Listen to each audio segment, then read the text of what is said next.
Bwana Yesu asifiwe sana, na wasalimu tena katika jina la Bwana wetu Yesu Kristo. Siku ya leo tunashukuru Mungu tena kwa wakati huu na neema hii Mungu ametupatia ili tuweze tukaongea neno la Mungu pamoja na wewe unayosikia. Kwa kuwa sio kwa bure, ni kwa neema Mungu unayenipatia masikio yako kusikia neno hii ama kusikia hii inayotoka ndani mwangu kwa utukufu wake Mwenyezi Mungu. Basi Mungu akubariki na Mungu azidi kukuinua na kutendea mema wewe unanisikia, na wakati wote ukisikia sauti langu ama mahubiri hii, na pia kuisambaza, kufanya share kwa grupi zingine ama kwa marafiki, basi Mungu akubariki. Na pia ukifanya like, Mungu akubariki. Basi asante sana, kuna Mungu aendelee kukubariki. Haleluya. Leo tunakusoma katika kitabu cha Yohana sura ya 2 mstari wa 1 ukipanda mpaka 11 hapo. Biblia tupatia historia yake Yesu Kristo na mamaye Maria. Biblia inasema katika mji huo wa Sava, mji huo ni mji wa Sana. Bwana Yesu asifiwe sana. Sana ni village inaokuwa katika mji wa Galilea. Biblia inasema kama hapo ndio mji village, yani mahali Yesu alizaliwa. Biblia inatuambia kama maisha yake mengi sana aliipitia mahali hapo. Lakini neno la Mungu linatuambia kama katika maisha ya Yesu aliyopitia, ilifika wakati Yesu miaka yake 12, Biblia inasema kama ilikuwa ndiye miaka yake kusimama na kufanya yale aliyeamriwa ama aliyetumwa katika dunia ama aliyetumwa kufanya. Biblia inasema kama wakati saa ilienea, kulikuwa miujiza 3 iliyotendeka. Miujiza ya kwanza ni kwa kuwa Yesu alienda kubatiziwa. Na wakati alibatiziwa na Yohane Mbatizaji, kitu ya kwanza Yohane alipita anaona utukufu wa Mungu katika maishani mwake. Biblia inasema kama na hata mbinguni ilijifungua na ikasema huyu niye mwanangu wa pekee, mumusikilize. Hiyo ndiyo muujiza wa kwanza. Muujiza wa pili ilikuwa muujiza Yesu alienda kuchagua mitume. Wale mitume aliyechagua kulikuwa Andrew, pia kulikuwa na Peter.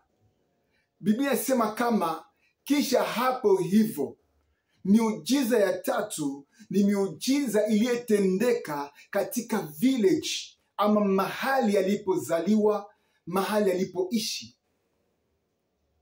Neno la Mungu nasema kama hiyo kulikuwa harusi katika mji huo wa Sana. Sana ni mji ni karibu ya Galilea. Biblia inasema kama mji huo kulikuwa sherehe ya harusi kubwa sana.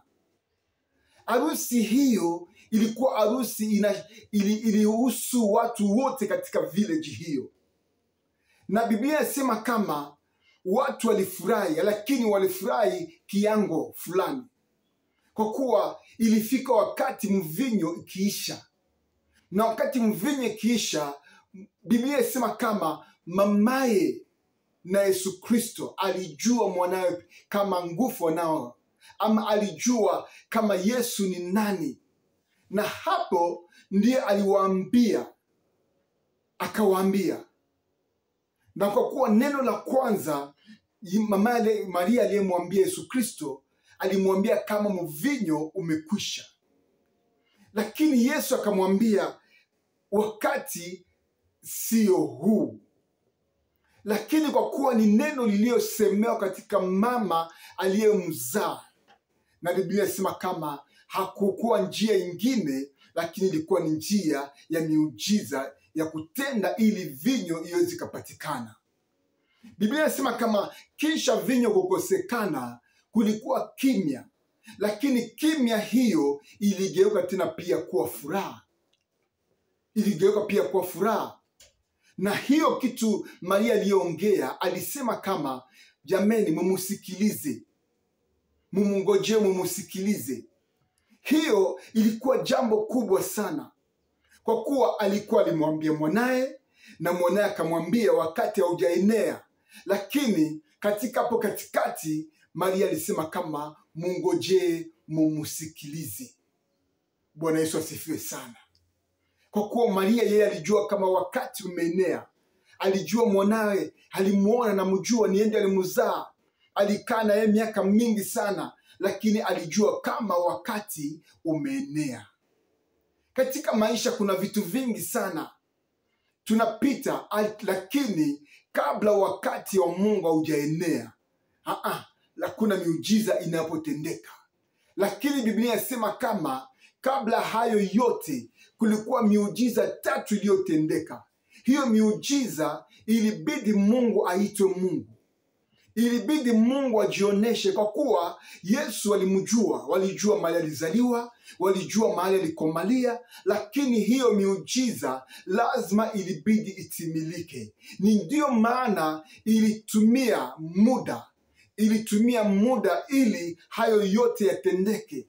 Haikukuja kigafla, lakini ilikuja wakingojea ili Mungu aitwe Mungu. Katika maisha ya mwanadamu lazima umngojee Mungu aitwe Mungu. Kuna vitu vingine Mungu anatazama, lakini ananyamaza. Kwa nini? Anangojea.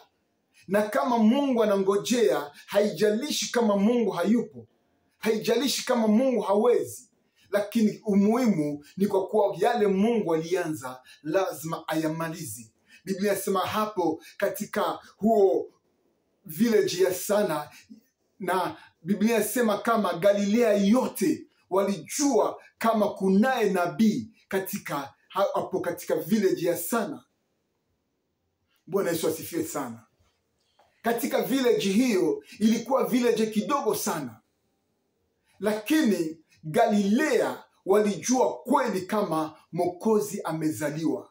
Kwa kuwa ilikuwa ndoto, lakini walijitazamia kwa macho mawili, wakaona miujiza. Na miujiza hiyo, wale waliokunywa mvinyo hiyo ndio wale waliosambaza neno la Mungu. Walisambaza kona zote wakisema, hatujawahi kuona vitu kama hii, hatujawahi kuona. Kwa kuwa vinyo hiyo kuliko iwaleweshe, iliwapatia furaha. Na katika walikuwa na furaha. Furaha ni matunda ya Mungu. Furaha ndio mahali furaha iko, inaonyesha uwepo wa Mungu. Biblia inasema kama walifurahi, walikunywa vinyo na pia wakafurahi sana. Imepita wakati mingi sana katika maishani mwako hauna furaha, lakini acha nikwambie siku ya leo, kama furaha yako Mungu ako naitengeneza. Kuna furaha ya mwanadamu ama furaha ya ulimwengu, lakini furaha ya Mungu inaletwa na Mungu pekee.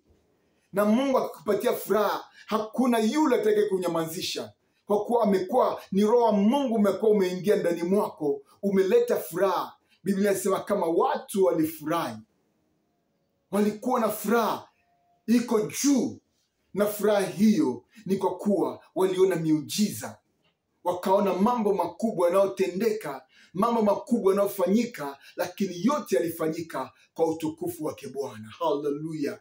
Acha Mungu aitwe Mungu. Na hiyo ndio, hata kama unapitia katika shida gani, manunguniko gani, lakini mwishowe utafurahi. Mwisho utapata furaha, kwa kuwa furaha, kuna furaha mwanadamu anataka kuinua na pia anataka kushusha chini.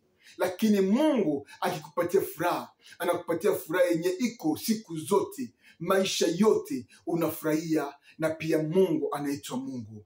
Biblia inasema kama walipokunywa vinyo walifurahi, na pia wakakuwa na shangwe kubwa sana, kwa kuwa waliona mambo haijawahi tendeka. Na Biblia inasema kama katika furaha hiyo hata mitume walikuwa wakiona na macho mawili, walitazama wakiona, na kweli Mungu akaitwa Mungu. Hiyo ndio wokovu, sio kitu